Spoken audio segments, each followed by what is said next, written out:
જગતના ચોકની અંદર કદાચ મારી તમારી પાસે એમ કહેવાય કરોડો રૂપિયા થઈ જાય, હું તમે એમ માનો કે જોઈ વસ્તુ ખરીદી શકી, ભરોસા ખરીદવા માટે તો તમારા પૈસા કામ ન આવે.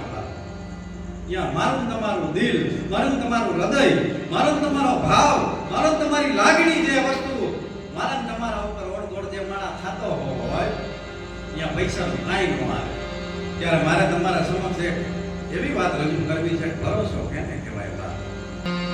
ગુરુ બ્રહ્મા ગુરુ વિષ્ણુ ગુરુ દેવો મહેશ્વર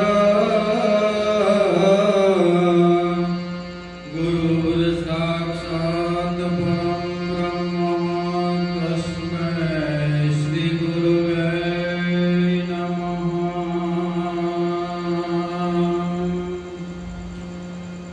નમામિ સમીશાન નિર્વાણ રૂપમ વિભુમ વ્યાપકમ બ્રહ્મ વેદ સ્વરૂપમ નિજમ નિર્ગુણમ નિર્વિકલ્પમ નિરીહમ ચિદાકાશમાકાશ વાસમ ભજેહમ.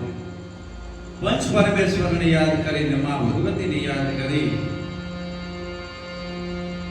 કે લોક સાહિત્ય એટલે શું, કે મારા તમારા સમક્ષ મારા તમારા જીવતરની એવી વાતો કે જેમાંથી મને તમને કંઈક જીવન જીવવાના કેળા મળે, એનું નામ લોક સાહિત્ય.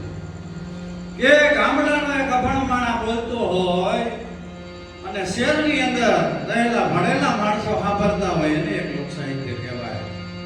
અને લોક સાહિત્યની પ્રખ્યાત એક વાત દરેક લોક સાહિત્યકાર કરતા હોય કે લોક સાહિત્ય એટલે કે મારા તમારા ખેતરની અંદર હું તમે કદાચ બીજ વાવી આવી અને એની માવજત કરી અને જે છોડ ઉત્પન્ન થાય એ તો થાય જ, પણ આપણી પ્રકૃતિના ખોળે જે કઈ ઈશ્વરની રચના આવ્યું છે કે જંગલની અંદર આપમેળે વૃક્ષ ઊભું થાય અને વર્ષો સુધી એમ કહેવાય વડલો પિતરો કોઈ વાવવા નથી ગયો, પણ કે ભગવાનના જે પ્રકૃતિને માનવી પડે આ એને લોક સાહિત્ય કહેવાય.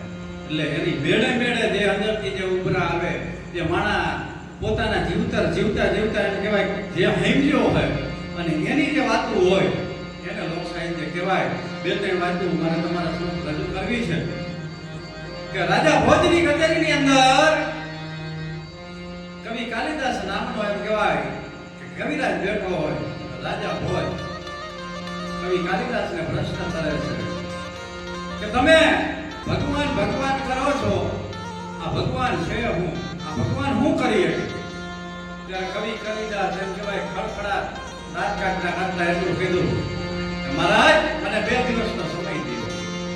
કવિ કાલિદાસ એમ કહેવાય બીજે દિવસે પોતાની કચેરીની અંદર એક ગોવાળિયાને રાખીને ઊભો કરે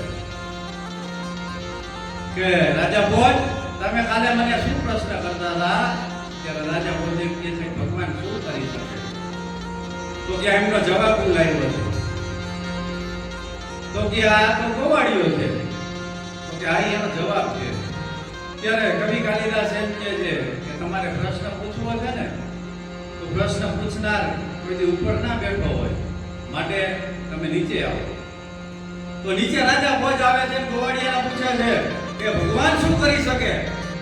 કવિ કાલિદાસ એમ કહે છે કે પ્રશ્ન પૂછનાર અને જવાબ દેનાર બે એક સમકક્ષમાં ન હોવા જોઈએ. તો હવે શું કરવું? તો કે આ ગોવાળિયાને તમારા સિંહાસન ઉપર બેહાડો અને પ્રશ્ન કરો. કે રાજા ભોજ કે જો જવાબ મળતો હોય તો એ કરવા માટે હું તૈયાર છું. એક ગામનો ગોવાળ જે ઢોરા ચારતો હોય એને એમ કહેવાય કે રાજા ભોજની કચેરીની અંદર હાજર કરવામાં આવે અને એને એમ કહેવાય કે રાજ સિંહાસન ઉપર બેહાડવામાં આવે. પછી એમ કહેવાય કે રાજા ભોજ એમ કહે છે કે મારા પ્રશ્નનો જવાબ દો. ત્યારે કવિ કાલિદાસ એમ કહે છે મહારાજ તમે ભાગ ગઈ હોય ઉતારી નાખો. ભાગ પહેરેલો હોય તમે પ્રશ્ન ના કરી શકો. ત્યારે કવિ કાલિદાસ એમ કહે છે પોતાનો ભાગ ઉતારીને એમ કહે છે કે હવે મને કયો. ત્યારે કવિ કાલિદાસે એક જ વસ્તુ કીધી કે ગામડાની અંદર અભણ માણસ જે ઢોર ચારતો હોય, કોઈ રાજાના સિંહાસન ઉપર બિરાજમાન થતો હોય તો ભગવાન આ કરી શકે. માટે મારા તમારા જીવનની અંદર અનેક પરિસ્થિતિઓ મુશ્કેલીઓ આવતી હોય, મને તમને દુઃખના દાડા આવતા હોય, હું તમે નાસીપાત થઈ જાય. પણ આ જગતના ચોકની અંદર ક્યાંક ભક્તિના, ક્યાંક એમ કહેવાય સમર્પણ, ક્યાંક ત્યાગ, ક્યાંક બલિદાનની જે વાતો છે એ લોક સાહિત્યની અંદર વાતો કરેલી છે.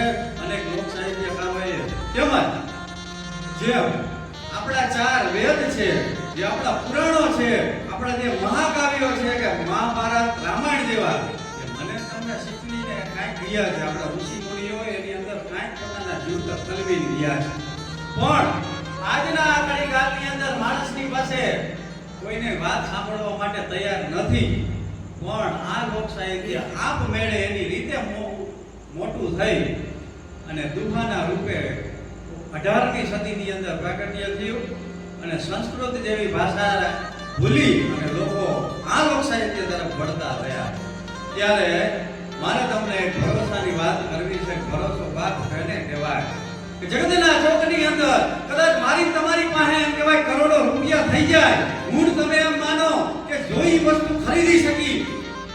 ભરોસા ખરીદવા માટે તમારા પૈસા કામ ન આવે. ત્યાં મારું તમારું દિલ, મારું તમારું હૃદય, મારો તમારો ભાવ, મારો તમારી લાગણી, જે વસ્તુ મારા તમારા ઉપર ઓળખોળ જે મારા થતો હોય ત્યાં પૈસાનો કાંઈ ન આવે. ત્યારે મારે તમારા સમક્ષ એવી વાત રજૂ કરવી છે. ભરોસો કેને કહેવાય? કે લંકાની ધરતીની ઉપર એમ કહેવાય રામ અને રાવણનું યુદ્ધ હાલે અને લખનલાલા એમ કહેવાય કે મેઘનાથના બાણથી એમ કહેવાય કે ધરતીની ઉપર વૈડા છે અને રામના ખોડાની માની પાસે કહેવાય કે લખનલાલાનું માથું રહી ગયું છે. રામના આંગળા એમ કહેવાય કે લક્ષ્મણની જટા ફરે છે અને રામની આંખમાંથી ઠામ ઠામ ઠામ ઠામ એમ કહેવાય કે આમળાંધાર થાય છે. એવા ટાણે આખી વાનર સેના એમ કહેવાય નિરાશ થઈને એક બાજુ બેસી ગઈ છે. ત્યારે એમ કહેવાય કે અતુલિત બલધામો હેમ શૈલમ ભરે હમ ધનોજ વન કૃષાનું ગાની નામ હક્રકાંડ્યમ સકલ ગુણ નિધાનમ માનરાણાય દિસમ રઘુપતિ પ્રિય ભક્તમ વાત રાત્મમ નમામિ. ત્યારે હનુમાનજી મહારાજ આવીને એમ કહે કે હાય આગળ આમણા લઈને કાય શંકરનો 11મો મહારુદ્ર તારી બાજુ ઉભો છે. ભલામણ આમણા મળે કે તું કે એમ કહેવાય કે સૂર્યનારાયણ એમ કહેવાય હેઠો નાખી દઉં એટલી તાકાત ધરાવતો ભલામણા લંકાની ધરતીની ઉપર ધરવા બેઠો. ત્યારે જાંબુવંતના કહેવાથી, વિભીષણના કહેવાથી એમ કહેવાય કે લંકાની અંદરથી સુશંત નામના વેદને બોલાવવામાં આવે છે કે હે સુશંત નામના વેદને એટલું કહે છે કે રામ પોતાના એમ કહેવાય રૂપનું વર્ણન કરે છે કે હે બાપ, હું કદાચ સીતાને અહીંયાથી લઈ જઈ શકું કે ન લઈ જઈ શકું એની મને ખબર નથી બાપ, પણ હું જઈ અને મારી આ સુમિત્રા માતને હું મારે મોઢું દેખાડવા જેવું છે. મારે હવે જીવવાનો કોઈ અધિકાર નથી. ત્યારે સુશાંત રાવણ હોય તેમ કહે છે કે ઉત્તર ભારતની અંદર દ્રોણાચલ પર્વતની અંદર એમ કહેવાય જડીબુટી લઈ આવો તો તમારો લખનલાલો હાજર થાય. તો અને એ પણ સવારનો સૂર્ય ઉદય થાય પહેલા. ત્યારે એમ કહેવાય હનુમાનજી મહારાજે શંકર સુવન કેસરી નંદન જયતિ પ્રતાપ મહાજગવંદન એમ કહેવાય કે હનુમાનજી મહારાજે મંત્ર કમાઈ અને એક જડીબુટીની વાત તો એક બાજુ રહી બા. ઈ હનુમાનજી મહારાજની બુદ્ધિ ચાતુર્યની વાત મારે કરવી હોય કે હનુમાનજી મહારાજની બુદ્ધિ કેટલી કે મને તમને બુદ્ધિ આવી જાય તો મારા તમારામાં અભિમાન આવે બા. પણ આ તો રામનો દૂત અને ઈ હનુમાનજી મહારાજ એમ કહેવાય એક જડીબુટી જો હું લઈ જઈ અને કદાચ જો આ નહીં નીકળે તો મારો લખનલાલ એમ કહેવાય જીવ તો નહીં થાય. પરંતુ એમ કહેવાય આખો પર્વત નીચેથી ઉપાડી અને ઈ હનુમાનજી મહારાજ આકાશની માલિકમાં એમ કહેવાય કે કરતા એમ કહેવાય નીકળ્યા અને આ બાજુ એમ કહેવાય કે અયોધ્યાની અંદર ભરત મહારાજ જેથી રામનું ભજન કરતા હતા કે 14 વર્ષ થયા, જેથી એમ કહેવાય કે રામની ગાદીની માલિકમાં બેઠા નથી. રામની ચાકડીઓ જેના હાથની માલિકમાં લાગી છે એવા ભરત મહારાજ રામના રાત્રે અધિક્રાંતના ટાણે સાંભળી લેજો જેને 14 વર્ષ થયા ગાદીનો ત્યાગ કર્યો છે, સતત રામના ભજનની અંદર લીન રહેવા વાળો માણા અધિક્રાંતના ટાણે એને નક્કી કરી લીધું કે આ બાજુ મારો રામ ગયો છે અને આ રામને કોઈને મારવા માટે કોઈ પ્રવૃત્તિ તો નહીં કરી હોય ને એમ કહેવાય બાજુમાં ધનુષ બાણ પડ્યા હતા, ઘણા વખતનું બાણ ચડાવ્યું. બાણ ચડાવ્યું જે કે કરતું એમ કહેવાય કે હનુમાનજી મહારાજના નડાની અંદર આવ્યું એ હનુમાનજી મહારાજ અને પર્વત એમ કહેવાય નંદીગ્રામની અંદર પડ્યા જેવો તેવો બપાકો નહીં કોઈ નો બાપ એ અયોધ્યા નગરી આખી જાગી ગઈ હતી ત્રણેયની માતા અને ત્રણેયની પત્ની એમ કહેવાય જાગી બધા નંદીગ્રામ તરફ હાલતા થઈ ગયા હતા કઈ નંદીગ્રામની અંદર કઈ ઘટના ઘટી ગઈ બાપો અને એમ કહેવાય એ હનુમાનજી મહારાજ ધરતીની અંદર પડ્યા એમ કહેવાય કે રામના નામનું રટણ કેમ કહેવાય ભરતજી મહારાજના કાનની અંદર રટણાનું કે ભરતજી મહારાજ એમ કહેવાય પોતાના કાંડા ધરતીની માલી પર પસરવા માંડ્યો કે આ મેં 14 વર્ષ પછી હાથની માલી પર ધનુષ બાણ લીધા અને માર્યું તોય મેં રામ ભક્તને માર્યું હવે મારે કોઈ જીવવાનો અધિકાર નથી બા અને ઈ ભરત મહારાજ એમ કહેવાય કે લાય હવે મારે જીવવું તો નથી પણ જાતા એમ કહેવાય કે આ મહાપુરુષ કોણ એના દર્શન તો કરતો જાવ દૂરતા એમ કહેવાય ભરતજી મહારાજ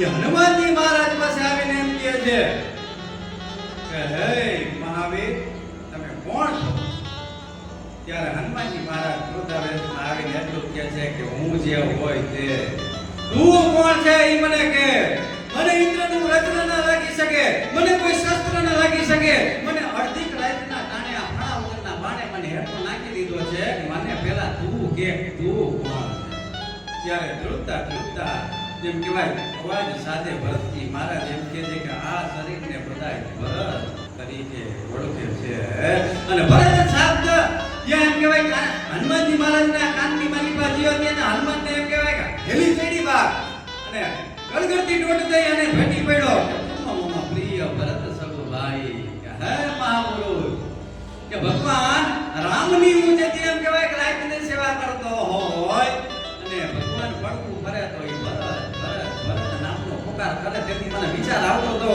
કે જે અખિલ બ્રહ્માંડનો માલિક છે જે ગાડીઓ ઠાકર એમ કહેવાય કે ધરતીની ઉપર આવ્યો છે માનવ બની ઈ જે ભરત મહારાજનું રટણ કરે આ ભરત કોણ છે માટે હું ધન્ય થયો ભરતજી તમારા દર્શન કરી અને પછી કીધું કે મારું નામ હનુમાન છે અને હું આ રીતની ઘટના બની ગઈ છે અયોધ્યાની ધરતી ઉપર એટલે હું આ જડીબુટી લેવા માટે ગયો હતો ત્યારે એમ કહેવાય આખી લંકા આખી જે અયોધ્યા નગરીની જે જનતા હતી એ અને ત્રણેય માતાઓ અને ત્રણેયની પત્ની હતી ત્યારે હનુમાનજી મહારાજને ભરતજી એનો પરિચય કરાવે છે હવે ભરોસાની વાત આવે છે ભરોસો કેને કહેવાય બાપ ત્યારે હનુમાનજી મહારાજને એમ કહે છે કે આ કૌશલ્ય માતા છે આ કઈ છે આ સુમિત્રાજી છે અને આ ત્રણેયની પત્નીઓ છે ત્યારે હનુમાનજી મહારાજ એમ કહે છે કે હે સુમિત્રામાં તને તારા ઘોડો થવાનો બીક નથી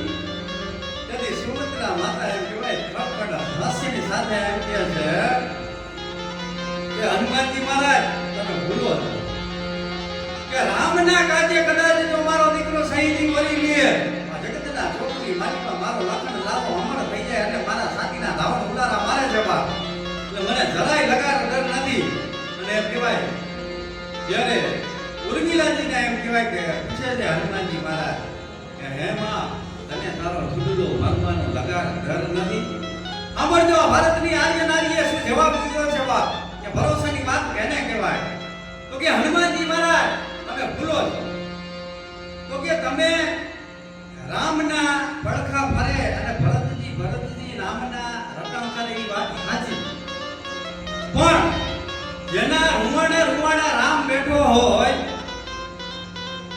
ઈ લક્ષ્મણજી મહારાજ તો કે હનુમાનજી મહારાજ કે હું કઈ સમજ્યો નહીં તો કે હવે હું સમજાવું કે શરીરની અંદર જ્યારે બાણ લાગ્યું તો પેલા રૂવાણું કપાય કે શરીરને લાગે કે રૂવાણું કપાય તો કે અત્યારે લક્ષ્મણ મહારાજ શું કરે છે કે ખીર નિદ્રા કે સૂતા છે તો કે રામ શું કરે છે તો કે ચોધા રાસોડે રડે છે મારા બાપ જેને એમ કહેવાય બાણ લાગ્યું હોય ઈ રોવે એટલે રૂવાણું કપાણું જેને રૂવાણે એમ કહેવાય કે રામ બેઠો છે ઈ લખન લાલા ઈ તો એમ કહેવાય કે મારા રાઘવે લીલા કરી છે કે જે 14 વર્ષ સુધી ભૂખો નથી એને લાઈન ઘડીકવાર નિંદ્રા કરાવી દો એટલું જ નહીં પણ અમે તમારા પરાક્રમની નાનપણમાં ઘણી બધી વાતો સાંભળી જન્મતા વેદ જેથી એમ કહેવાય કે સૂર્યનારાયણને ગણી લેવાની તમારી તેવડ હોય તો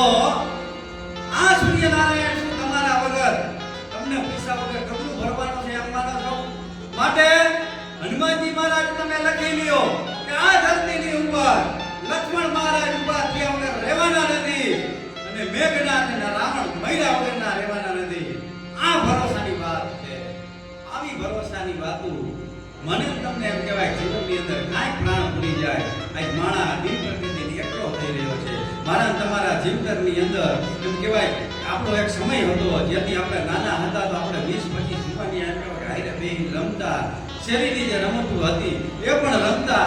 પણ આજનો આ ડિજિટલ યુગ આવતા મારી તમારી પાસે ફેસબુકના 5000 ભાઈબંધો છે પણ ખભે નાખી રોઈ ગઈ એવો એકય ભાઈબંધ નથી. આજની આ કરુણતા છે.